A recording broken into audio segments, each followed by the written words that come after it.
Dems are anti-American. In my book, Bad Deal for America, I present rancid politicians using the model of a deck of cards. The book was bipartisan. However, the Dems continue to play an increasingly bad hand.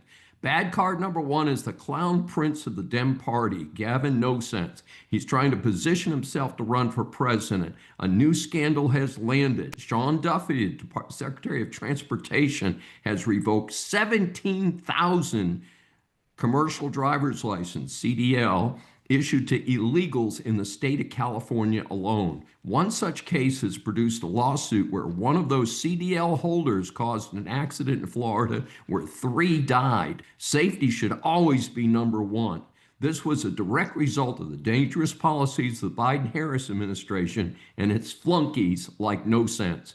Rather incredibly, California Highway Patrol is refusing to enforce a policy that drivers be able to speak basic English to get a CDL. Folks, this kind of foolishness endangers all of us. Speaking of stupid Dems, for a second losing card, you have the mayor of Chicago, Brandon Johnson, who called for the UN, yes, that ineffectual operation, to block the federal government enforcing immigration laws in the troubled Windy City. Hey, you pathetic excuse for a human being. How about making your own city safer by cooperating with ICE to get the hardcore criminals you and the Biden-Harris crew welcome into your city? As I have done with New York City, I call on all sensible people to boycott Chicago for all reasons. And for a face card in this bad hand, you have Nancy Pelosi announcing she won't run for re-election next year when she will be 85.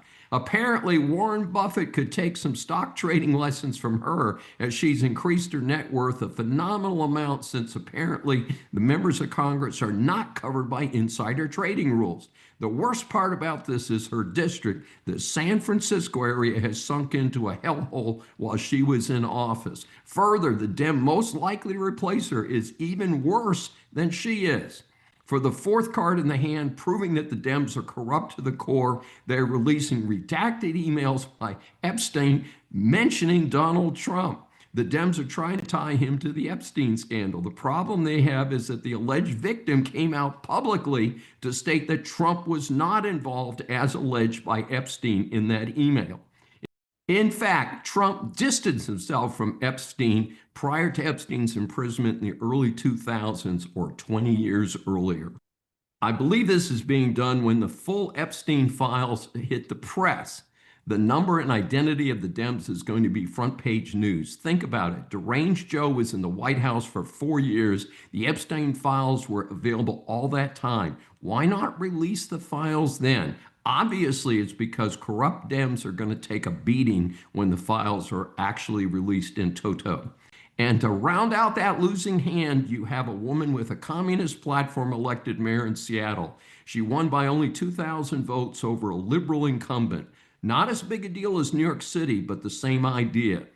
Communism has never worked. It leaves a trail of failure and death in its wake. Wake up, Americans. Study your history. So I'm adding Seattle to my boycott list along with New York City, Chicago, and San Francisco.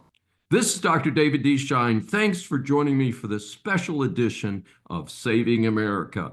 Remember, a new Saving America show is aired on the Brushwood Media Network every Saturday at 11 a.m. Eastern Time.